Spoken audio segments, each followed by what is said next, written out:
time for us to start.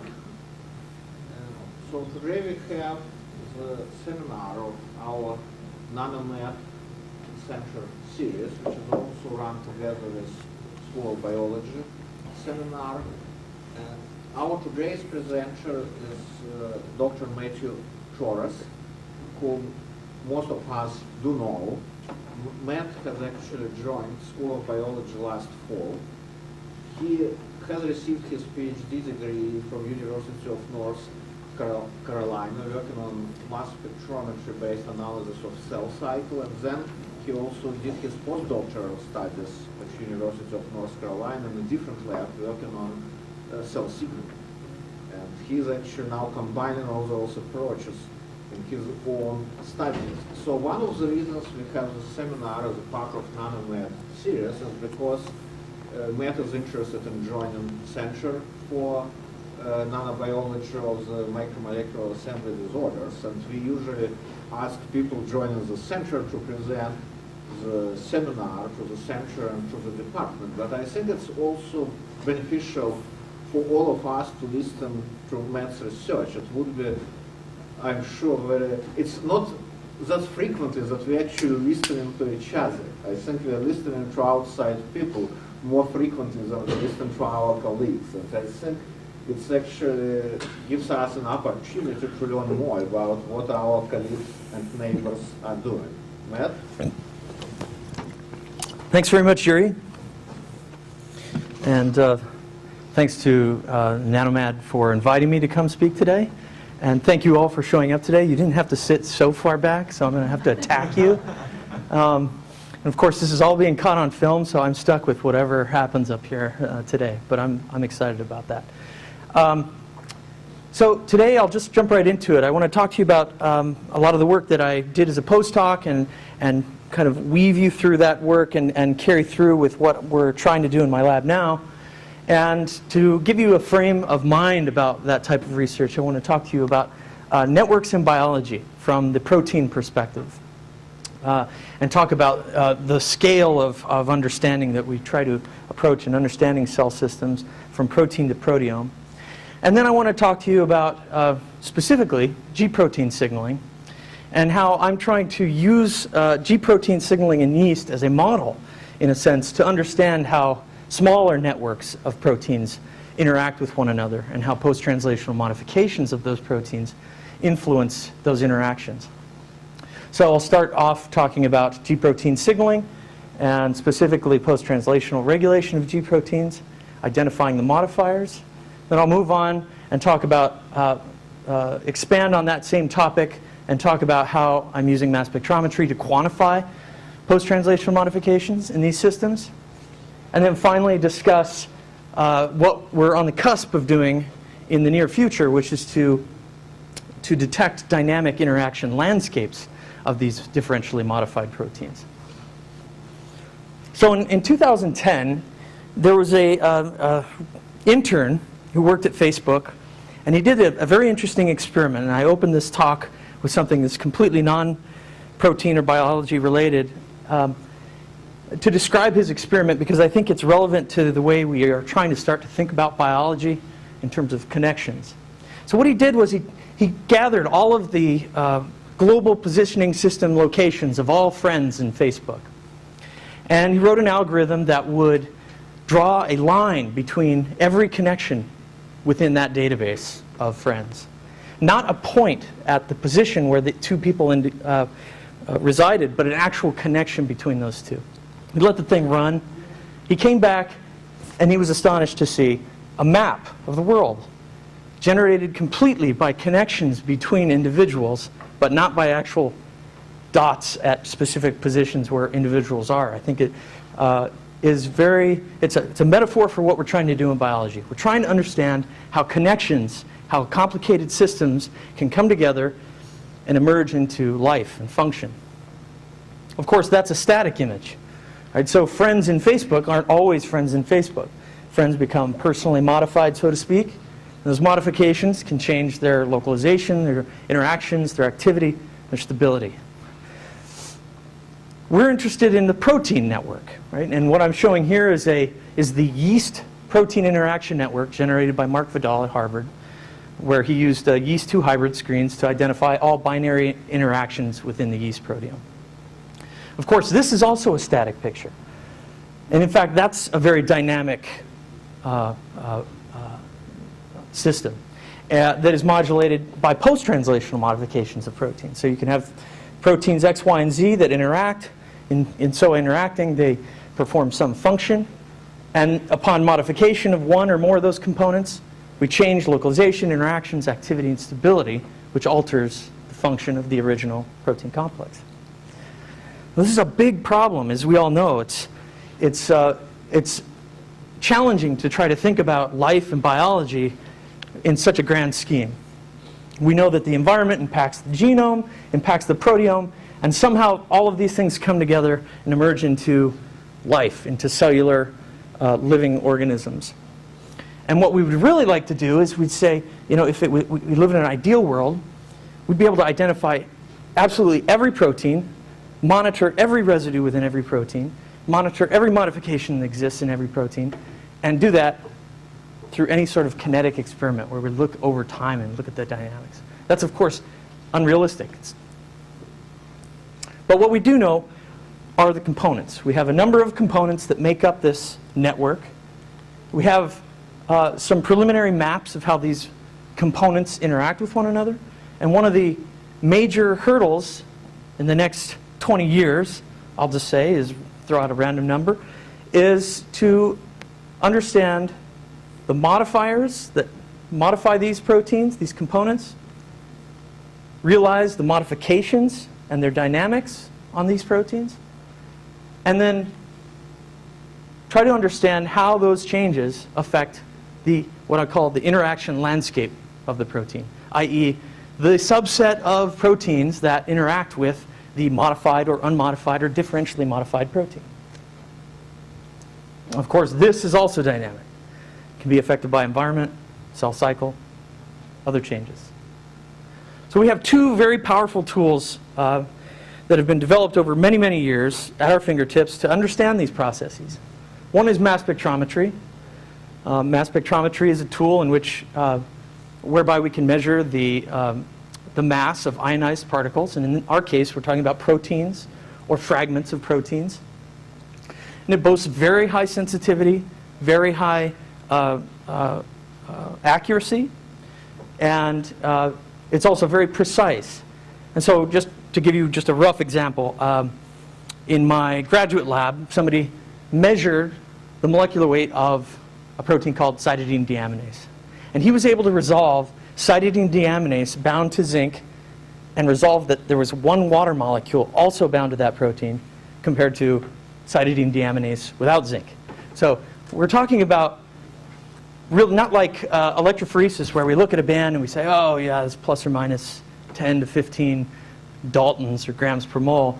We're talking about really atomic level resolution in the mass sense. The other tool is yeast genetics.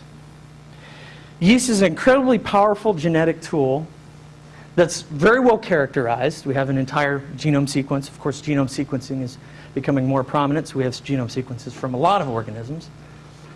But it has very discrete signaling pathways. There are numerous libraries that you can purchase, you can store in your freezer, such as GFP-tagged protein libraries, titratable promoter libraries, yeast gene deletion libraries. So we have these at our fingertips, so we can study signaling pathways or other processes pretty rapidly just by going to the freezer, pulling out strains that we're interested in, and then doing experiments.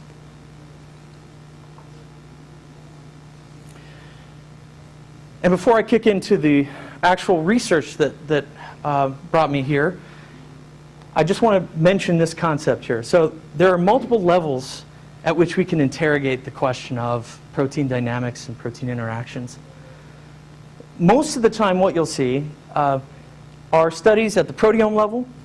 A lot of mass spectrometry studies are at the proteome level, but also studies at the protein level. Of course, at the proteome level, you have great breadth. You measure lots and lots of things, but you sacrifice in depth. The depth of analysis for any one protein is very low. In contrast, at the protein level, we have very little breadth, but incredible depth. We can measure virtually every amino acid within a protein. And what I think, what I'd like my lab to become is a place where we can fit in between those two spaces. Look at functional protein complexes and signaling pathways as intermediates between this protein and proteome level, where we have distinct signaling pathways that produce unique outputs, much the way a proteome, a dynamic interaction landscape of proteins, emerge into some sort of function. So do changes in the interaction landscape within a pathway emerge into a function, which is the downstream signal response. So in my lab, we focus in large part on G protein signaling. Okay, and G protein signal transduction is essentially broken down to its most basic level, is the process by which a cell senses its environment. There may be a stimulus such as light or neurotransmitters, hormones. They interact with surface receptors, transduce information inside the cell, and then that triggers signaling responses that change the behavior of the cell. There could be differences in differentiation, cell division, neurotransmission, so on. The three principal components of that plasma membrane-bound structure that triggers that signaling pathway are the receptor, a transmembrane receptor, transducer, and an effector. In the case of G protein signaling, the receptor is a 7-transmembrane G protein coupled receptor. Transducers are heterotrimeric G proteins consisting of alpha and beta gamma subunits. The alpha subunit is a GTPase, GTP binding protein, and typically in its inactive state, G alpha is bound to GDP, which sequesters G beta gamma, and it remains in this sort of inactive complex state. Upon binding of ligand on the extracellular side of the receptor, there's a conformational change in the receptor that triggers a conformational change in G alpha. It opens up, releases GDP. The concentration of GTP inside the cell is 10 times higher than that of GDP. So GTP binds and stabilizes a conformation to G alpha that prevents reassociation of alpha and beta gamma transducers. Those proteins then, uncoupled, can bind to effectors. And those effectors can be a whole variety of different proteins that trigger downstream signaling responses. Now, G alpha is a bad GTPase in the sense that it's slow. It hydrolyzes GTP very slowly. And so this switch remains active for a long time. But there's evolved a protein that actually speeds this process up. It's called a regulator of G protein signaling. And actually originally discovered in yeast. And RGS proteins can bind and recognize the GTP-bound form of G alpha and trigger rapid hydrolysis so that alpha slips back into the inactive conformation, sequesters G beta gamma, and the signal's turned off. G proteins are incredibly prevalent in human health and represent about 30% of all drug targets that are out on the market currently. There's a short list of some of these that you may or may not be on. I happen to be on albuterol. I have asthma. When I have an asthma attack, I can inhale albuterol. It binds to a G protein coupled receptor, relaxes my smooth muscle, and I can breathe. And this happens within seconds. It's astonishing. Yeast, which already clearly I work on, have a very well conserved canonical G protein signaling pathway. So why do they have this? Well, in yeast there are two types of mating types, two different types of yeast. Mating type A, mating type alpha. Mating type A expresses receptors that are complementary to pheromones secreted by mating type alpha, and vice versa. Two yeast of opposite mating type in the haploid state come close together. Those pheromones that are being released from those cells are bound to the receptors on the opposite mating type, which triggers a mating response, activates a signaling pathway, which I'll describe in a second. The yeast change their morphology, grow towards one another. It's actually quite astonishing. I won't talk about it much, but depending on the concentration of that pheromone, some really interesting microscopy studies are now showing that yeast can grow almost into the shape of like long worms just to get to the source of pheromones. So when they're sensing a pheromone gradient, they will grow in the direction of that pheromone gradient. Eventually, when they meet up with their mate, they fuse to form a diploid cell. That diploid cell can then sporulate, form very hardy spores that can survive extreme environmental conditions. Along with this process, there's an arrest in the cell cycle. As you can imagine, when you're fusing two haploid genomes, the last place you want to be doing that is during the process of DNA synthesis, when you have a variable amount of genomic content. And so the cell cycle is also coordinated with this process, and you have an arrest in G1 upon addition of pheromone. So what does the signaling pathway look like? Well, G-protein coupled receptor binds to a peptide pheromone from the opposite mating type, triggers dissociation of alpha and beta gamma. Beta gamma in yeast is primarily responsible for activation of the MAP kinase pathway, which is a scaffolded MAP kinase pathway consisting of MAP kinase, kinase, kinase, which phosphorylates the MAP kinase, kinase, which then phosphorylates the downstream MAP kinase, which has a number of different targets, including the transcription factor sterol-12, which is in the nucleus. Phosphorylates sterol-12, sterol-12 dimerizes, and binds to regions of the genome that have a pheromone responsive element. Stimulates upregulation of those genes that are essential for mating and growth arrest.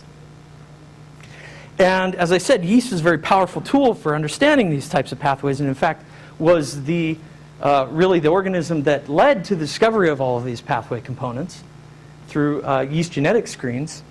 And essentially, what we can do is we can go to any gene deletion library we want, or we can make our own. We can knock out a gene, say we knock out sterol-20. Then we have a number of pathway assays that we can use to monitor how that genomic disruption has changed the signaling pathway. We can use Western blots to look at the activation of the MAP kinase. We can use gene transcription assays to look at the dose response to pheromone after those mutations. We can look at how well yeast arrest their growth, arrest their cell cycle in response to pheromone. And then, as I said, we have a whole host of GFP-tagged versions of each gene, which allows us to look at changes in localization of proteins in response to these mutations.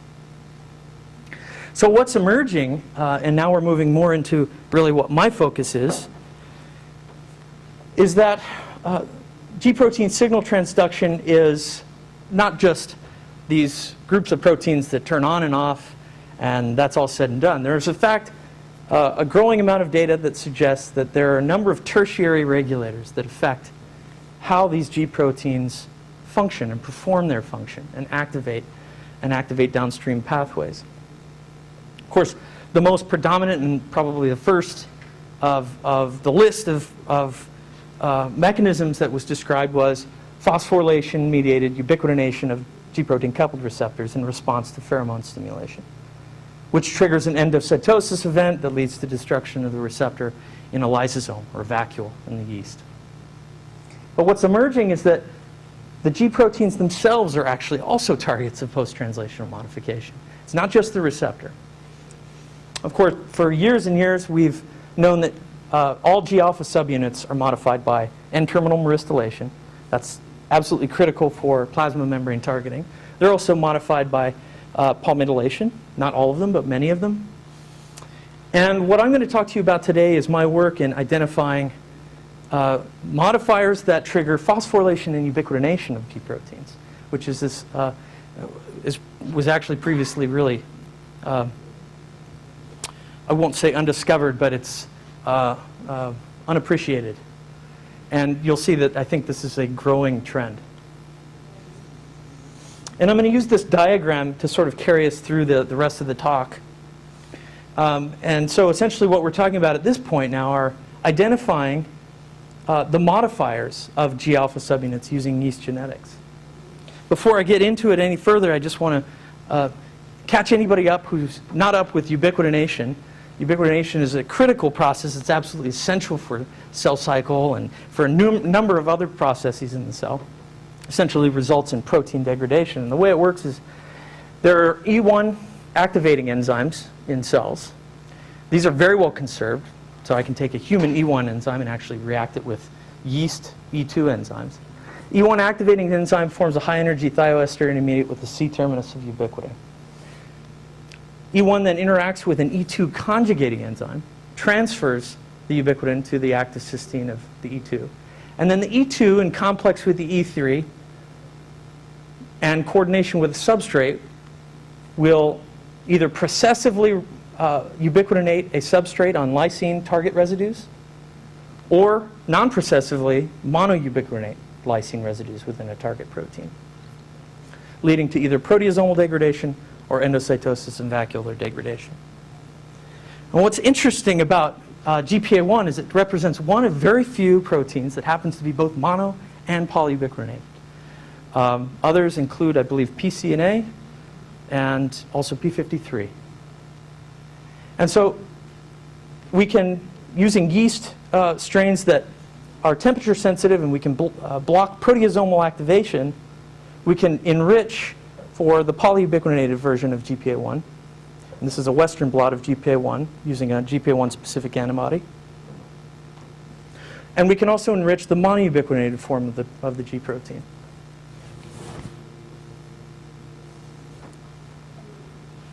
By knocking out a vacuolar protease or a lysosomal protease called PEP4.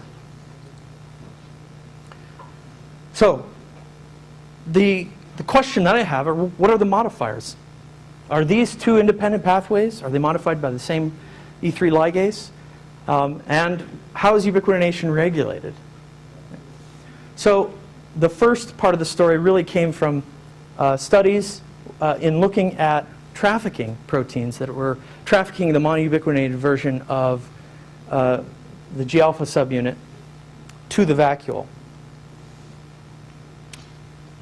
Two observations I made early on. At the time I was doing this work, the yeast G-protein alpha subunit was thought to be in two different modified states, myristylated and non-myristylated. Now, myristylation is a co-translational event, so theoretically it's completely stoichiometric.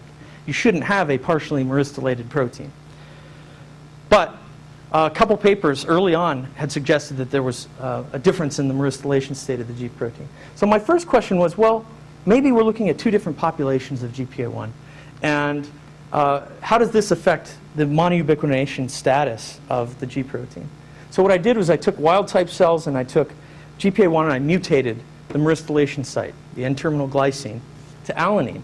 And what I first discovered was if you cannot localize the G protein to the plasma membrane, which myristylation is required for, you cannot monoubiquitinate the protein. The second observation came, as I said before, from an experiment where I was trying to do a screen for all the ubiquitin binding domain containing proteins in yeast that were essential for trafficking of the G protein to the vacuole. So essentially looking at knockouts and just looking at whether or not GPA1 made it to the vacuole or was trapped at the plasma membrane. And I'm not going to show you that data today, but out of that screen came 3 proteins that interact with a ubiquitin ligase called RSP5. RSP5 is what we call a HECT-type ubiquitin ligase, and has a C2 domain which interacts with membranes. And so I hypothesized that RSP5 was in fact a ubiquitin ligase for GPA1. So how would I test this? Well, RSP5 is an essential gene, so I can't just knock it out, right? But we have titratable promoters for every one of the essential genes.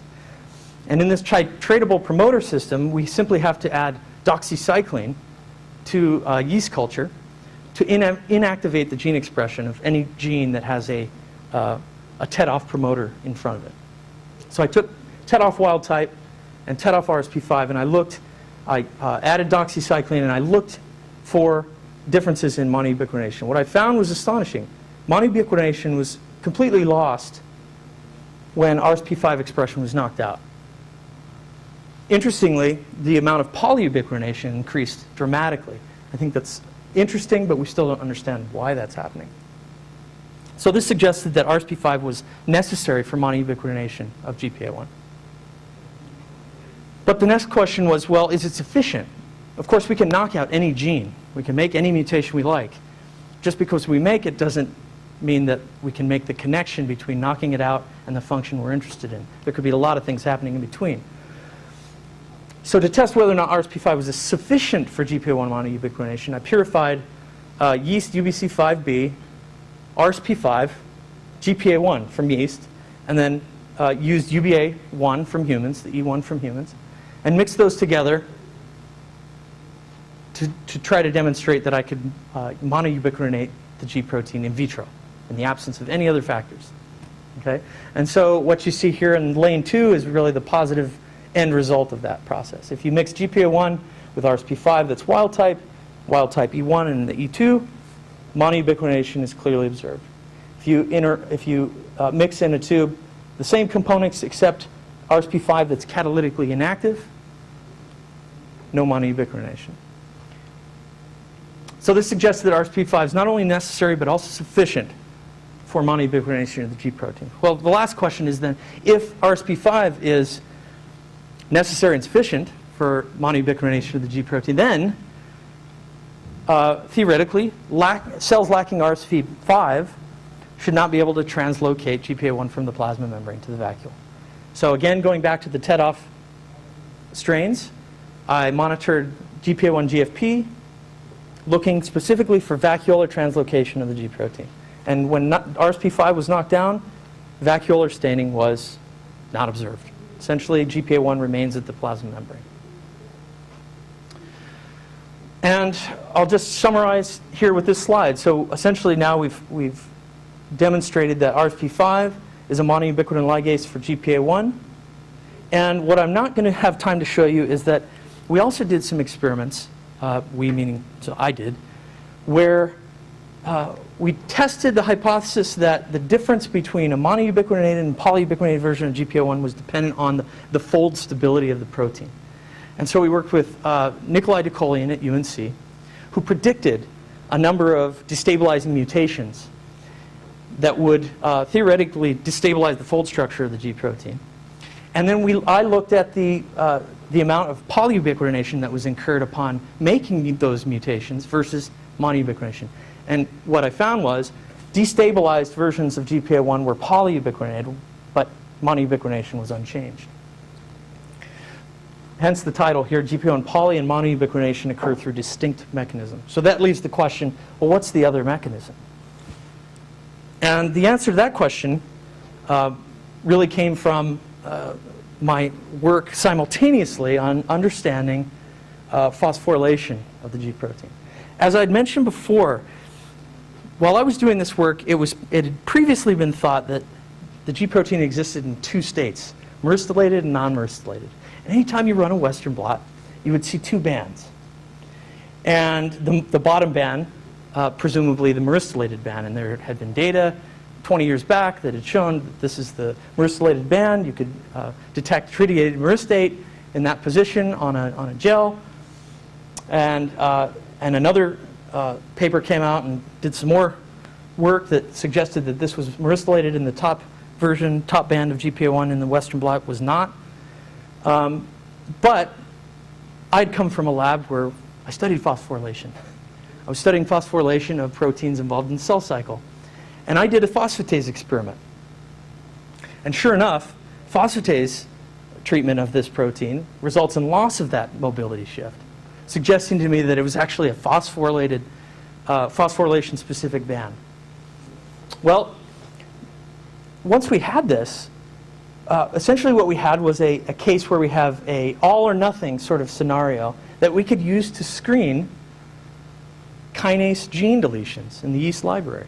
So, go to the freezer, pull out all 109 non-essential kinase gene deletion strains. And ask the question, which one of these deletion strains will result in loss of the phosphorylated form of the G protein?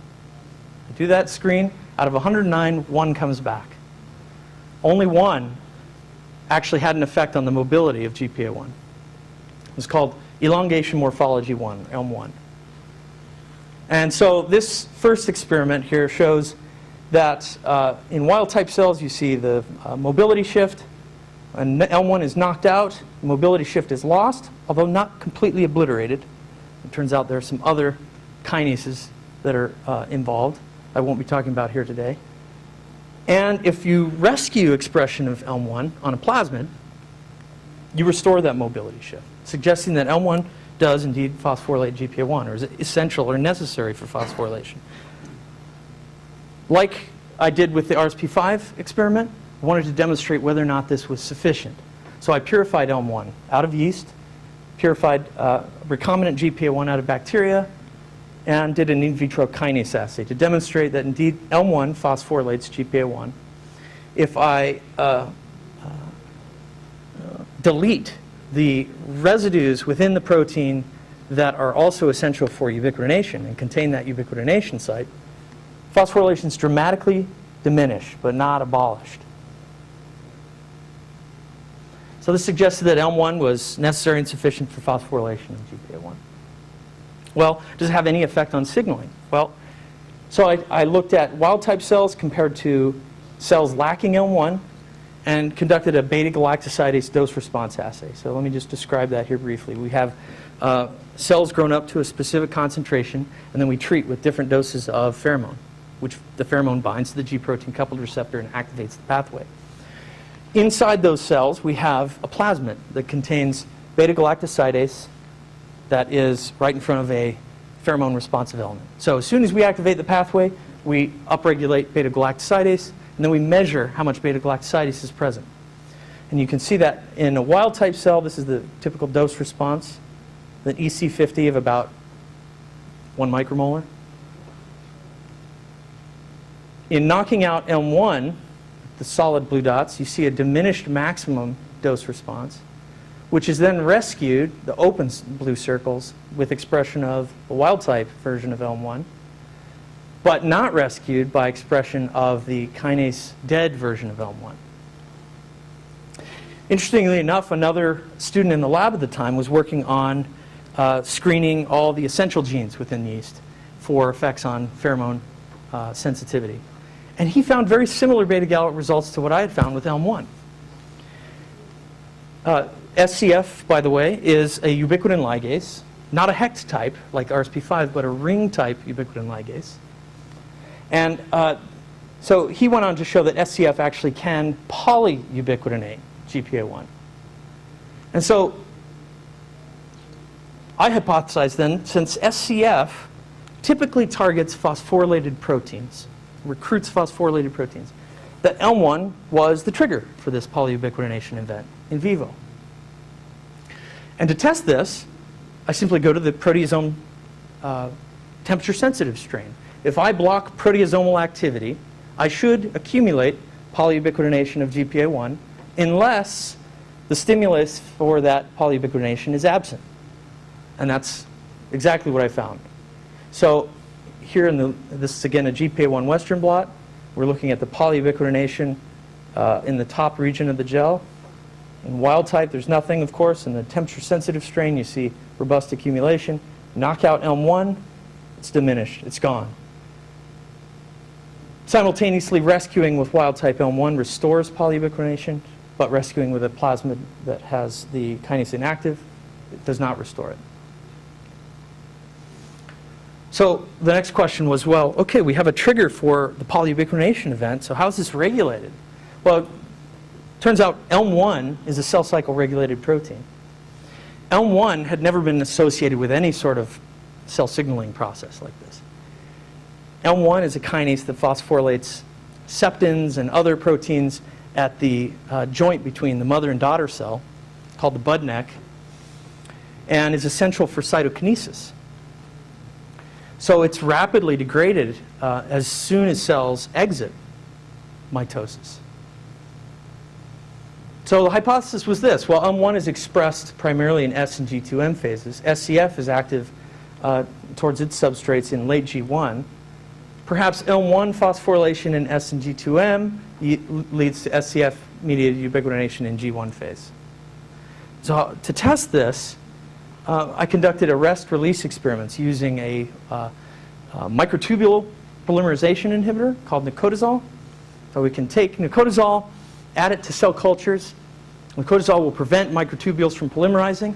And if you can't get microtubules to polymerize, You can't separate chromosomes. You go into a checkpoint arrest in G2M phase. So we can accumulate cells in G2M, and we can follow changes in phosphorylation state of GPA1, and then we can release the cells from that arrest so they enter the cell cycle again, and we can follow GPA1 phosphorylation again. And as a control, I measured cyclin B2, which is a G2M cyclin that is rapidly degraded in G1 phase. And here's the initial result. So addition of nicotazole to asynchronous cells results in gradual arrest, cell cycle arrest, accumulation of CLIB2, and also accumulation of phosphorylated GPA1. Release from that arrest results in decrease in phosphorylation followed by an increase as cells re-enter the cell cycle that tracks with changes in the CLIB2 levels.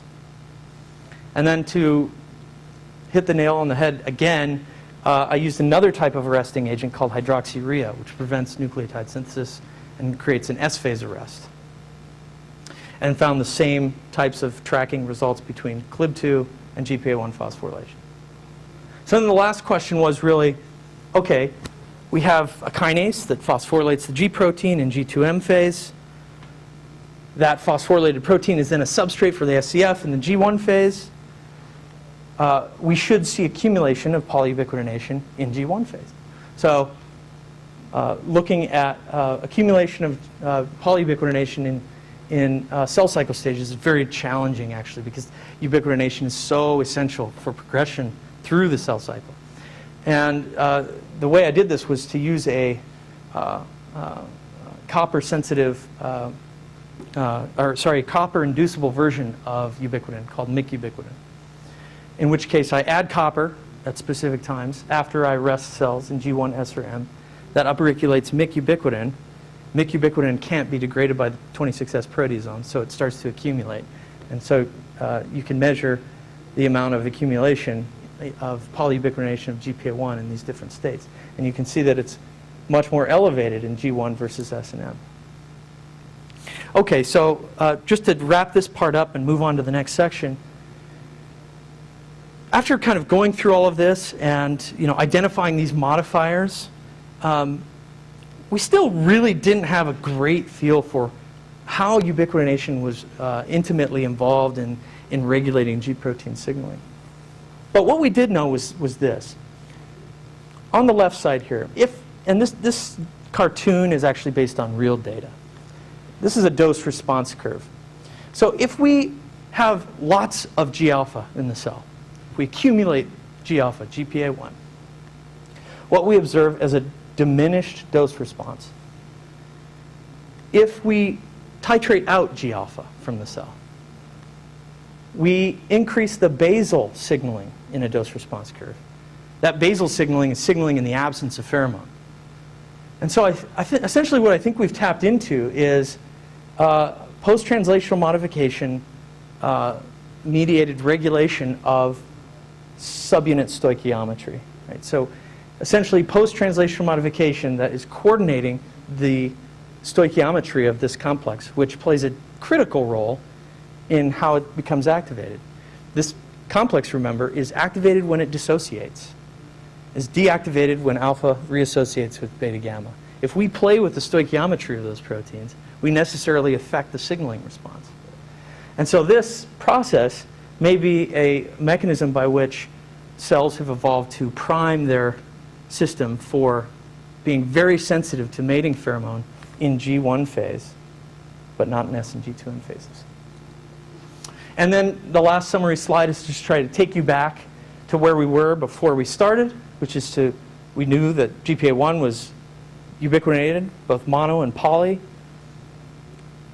but we didn't know much more than that. We didn't know what the modifiers were.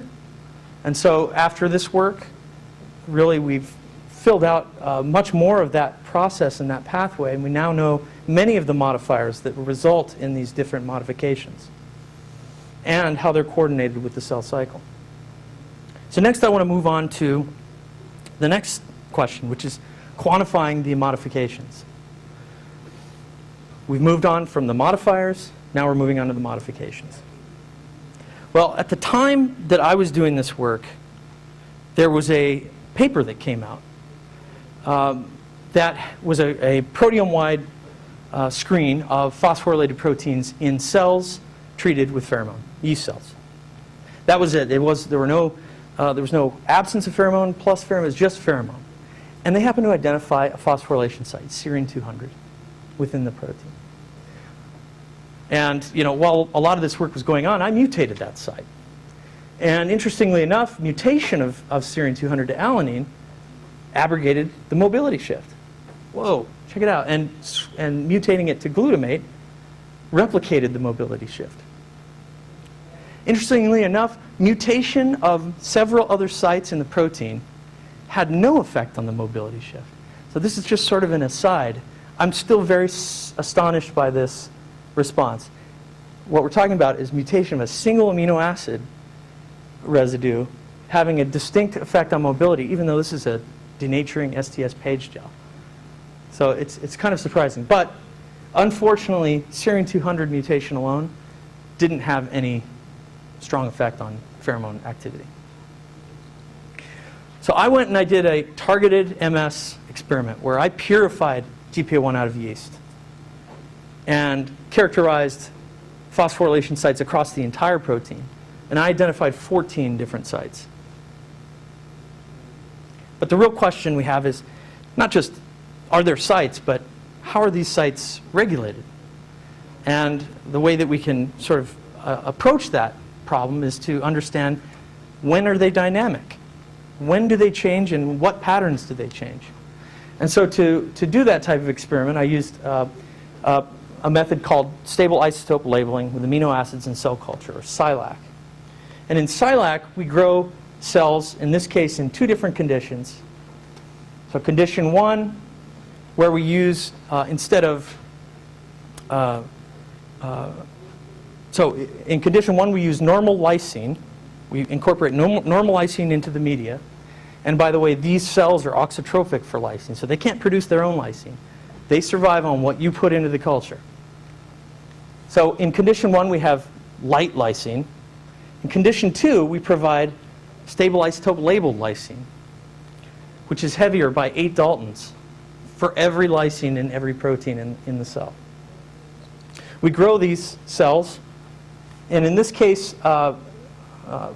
story I'm not going to talk about, the two conditions are nutrient stress differences. So in condition one, normal glucose levels. In condition two, we have severely reduced glucose levels, which turns out also has an effect on phosphorylation. So you grow up the cells, harvest those cells, lyse the cells.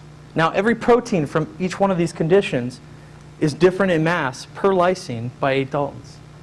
Mix those proteomes together, purify GPA1, digest GPA1, and then do LC-MS-MS on an LTQ orbitrap. And in this case, what we're looking for are, so now for every peptide signal in the mass spectrometer, we're going to have two signals. One for the light version of lysine of a peptide, and the other with a heavy version of lysine for the peptide. This allows us to quantify these peptides, phosphorylated or otherwise, in a mass spec. Typically, without this type of approach, you cannot truly quantify peptides or proteins using mass spectrometry. And so this is the overall summary of the results. This is the mass to charge, which is the mass spectrum, and this is time. So these are passed through an LC system, so there's a gradient, and we elute peptides off this column and immediately analyze them by mass spec. Let me zoom in on this just a second. If we look at a slice of time through this gradient, we would see a mass spectrum such as this. We zoom in even further, and you can see specific signals coming from unique peptides. In this case, you can see in normal glucose, very robust signal, which in low glucose is severely drops. In low glucose, this other peptide signal is low and then goes high, sorry, in normal glucose and then goes high in low glucose. This mass spectrometer has the capacity to not only detect peptides in an MS spectrum, but also to fragment them so that we can determine the sequence of each peptide and localize any modifications that might exist across that peptide. So MS-MS of these peptides reveals that it's this particular protein, which is phosphorylated, at serine 200. Okay, so this was observation of serine 200 phosphorylation in GPA1. Now, if we take all of that data and we put it across the, if you think about this as the N-terminal side of GPA1 and the C-terminal side of GPA1, and these are peptides observed across that entire primary structure, we can see a number of phosphopeptides that are observed and their differential status between the two conditions. And so what I want to say real quick is that we can do multiple things with this data. Now, what can we do immediately with this data? Well, we can take a classical protein level approach. What does any one PTM do for a protein or to a protein? Right? Through mutation, through expression of mutants. The other question, which is really where I'd like to go, is to understand the systems level approach. How does the PTM, or the dynamics of the PTM, fit within the context of all PTMs within the signal transduction complex? Receptor, alpha, beta, gamma, RGS. Let me give you an example here. This phosphorylation site at the N-terminus of the protein, a perfect example of how we can turn this into a very interesting story very rapidly. This phosphorylation site resides in the N-terminal alpha helix of the G-alpha subunit. That G-alpha helix is interacting with the receptor in G-beta gamma. And just so happens to be the case that a screen in yeast identified a mutation within that helix right next to this phosphorylation site. Mutation to glutamate resulted in changes in pleiotropic activation of signaling pathways in yeast. So we're interested in characterizing how that phosphorylation event changes, but also how it affects signal transduction and the pheromone pathway. Okay, so here's sort of a summary. We identify a number of phosphorylation sites on the G protein, and we now know how they're dynamic between two different states. And this is a very important slide. This is not a phenomenon that just happens in yeast. It turns out there is an incredible amount of emerging data suggesting that G proteins across many different organisms are heavily modified. A lot of this work comes from large-scale proteomic screens. So there's lots of data, but not necessarily any particular effort that's going to understanding how these modifications affect function. One example of where I'm moving beyond the yeast system is to collaborate with a friend of mine, Michelle Kimpel, who is a professor at UW-Madison. She studies diabetes, and she has found that G-alpha Z has a particular role in insulin production. Now, we're collaborating together to understand how modifications like phosphorylation of the N-terminus of G-alpha Z affect the interaction landscape of G-alpha Z and also affect the overall function of G-alpha Z in the process of diabetes.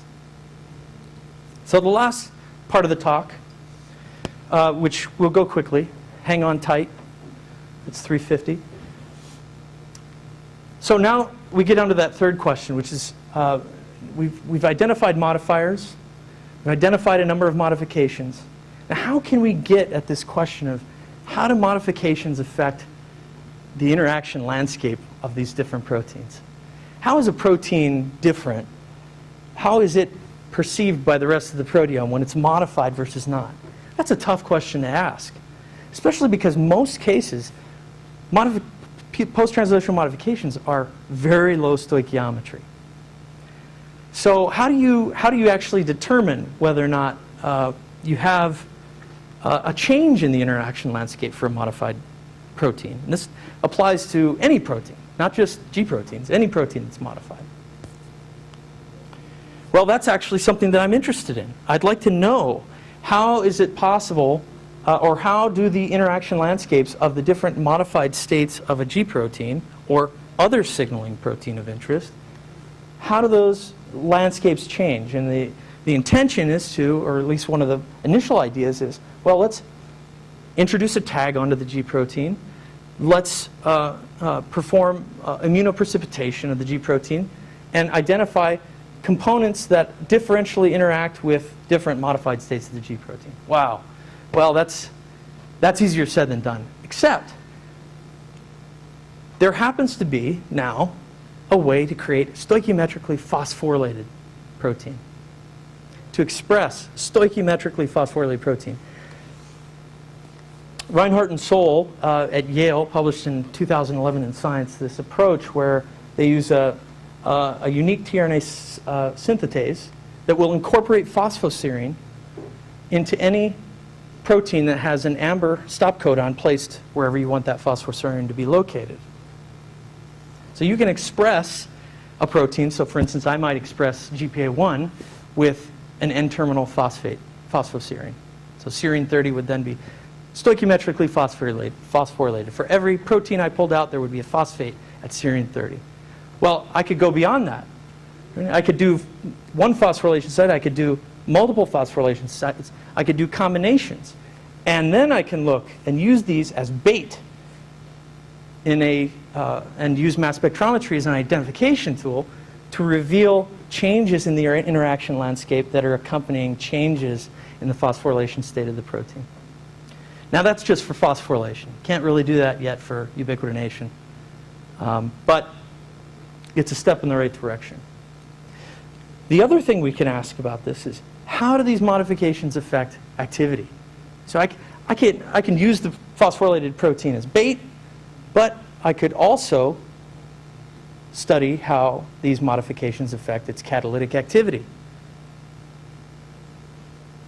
And then finally, with the limited time I have left, I just want to say that really we're moving beyond this. What we want to move beyond is not just GPA1. We want to understand the modifications and their changes on GPA1 in the context of all the other components of the signal transduction complex. So I've already engineered yeast strains that contain tags on each one of these. So when I do a pull down from these yeast strains, I get not just alpha, but beta, gamma, RGS, and the GPCR at the same time. And I carry through and do similar studies and look at how the dynamics of modification change with respect to environment and change with respect to one another. And then finally, to take that information and synthesize genes that have specific PTM network codes built into them, i.e.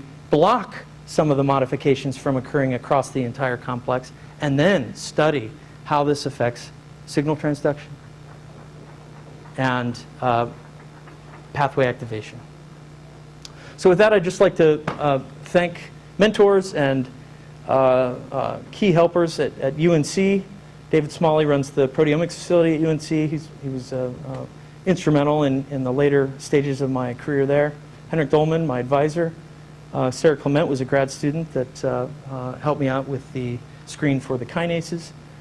Stephen Capel was the student who was studying SCF ubiquitination.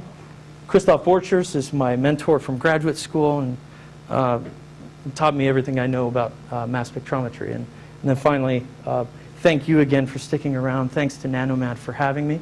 Thanks to the School of Biology for supporting me, as well as the College of Sciences, and finally, National Institutes of General Medical Sciences for K99 grant. I'll take questions. Thank you. So we have time for questions now.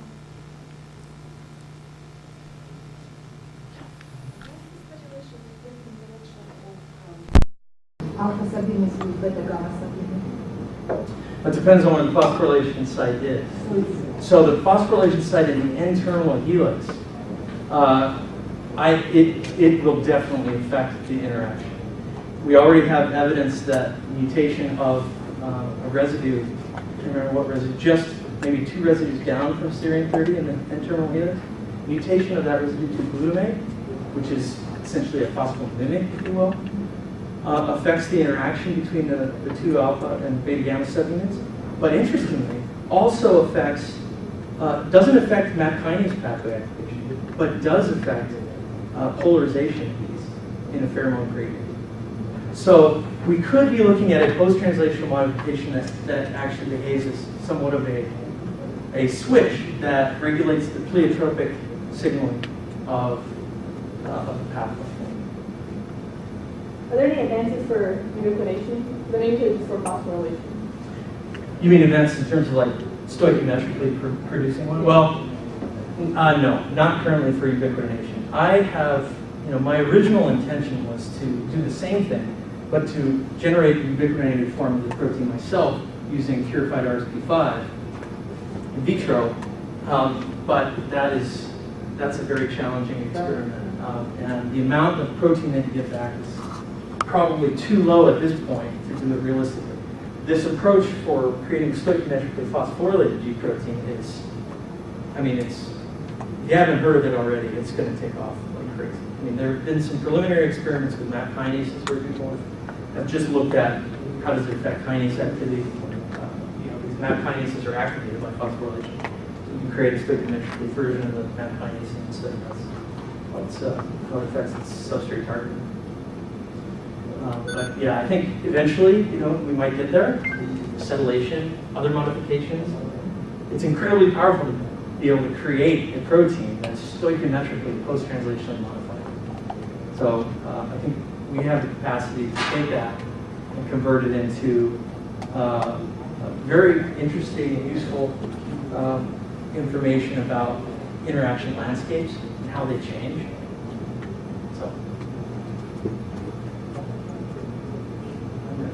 So I have a question. The alpha Z, that you mentioned one of diabetes, can you actually tell a little bit more about the mechanism of relationship with diabetes? Is it really occurring when the cells producing insulin? Yes. Yeah, so. But my knowledge of that is not quite that great yet. We've just started our collaboration, and we're working on brand new. She actually, her studies are in the islets of Langerhans. Yeah, and so then the amount of material she can get from those cells is minimal. But that is primarily where she sees the effects of GL. Yeah, so one of the reasons I'm asking this question is that diabetes, type 2 diabetes has recently been related to accumulation of amyloid in the Langerhans islets. And one of the models is the accumulation of amyloid formed by amylin peptide. Actually inhibits insulin production by cells producing insulin. So I'm wondering if the amyloid is actually accumulated extracellular, the G protein could actually sense amyloid formation. In this way, actually the modification of the alpha nucleus actually directed by the formation of amyloid outside of the cell. Right. Yes. I think that's actually interesting. I think there's a lot more work to be done in identifying what interacts with the amyloid. And our G proteins on that list, which, as you know, we're trying to start doing now. And whether or not that's a functional interaction or actually maybe an interaction that deactivates G alpha. And in so doing, depletes the cellular population of G alpha. Yes, that's a question from a different part of your talk. So sometimes some proteins will be monoubiquitinated and then polyubiquitinated. Right. Like single ubiquitinated will extend to polyubiquitinated. Right. Do you know if this might occur to Gpal? That's an interesting question. So in vitro, certainly it's not very processive. So I can accumulate ubiquitin. But in vivo, people have found that ubiquitin proteases, which I haven't had time to talk about, ubiquitin proteases, which cleave and remove ubiquitin from target substrates, are interacting with RSP5, and so could potentially prevent the event from being processed. So cleaving back polyubiquitinated version of the G protein back to a monoubiquitinated state. And there's one UBP in particular that, two actually, UBP2 is known to interact with RSP5, so that may be involved. But UBP12 has also been shown to be directly involved with GPA1 ubiquitination. Whether or not we're getting polyubiquitination and then trimming back, or non-processive monoubiquitination is coming. Yes, the size of the cell. Glycine 167. It is. But also this, I think localization may also play a part in this process. Of course, cell cycle regulated polyubiquitination. If you think back to some of the slides, M1 is a cell cycle regulated protein that is largely localized at the bud neck between the mother and daughter yeast cell. It's possible to imagine that really only G proteins localized in that region for some reason are targeted by polyubiquitination machinery as opposed to monoubiquitination machinery. And I also think stoichiometry plays a part in this process. So I think this is why I'm very interested in understanding how these modifications are coordinated with respect to one another. We've just looked at phosphorylation so far, but ultimately we're interested in both phosphorylation and ubiquitination as we can measure them by mass spec. The way that the sample was processed in this case was actually not favorable for observing the remnants of ubiquitination on the protein, which would typically be a lysine with a diglide, two glycine residues that are the remnants of ubiquitin left on the protein after trypsin cleavage. So, yeah, so more questions?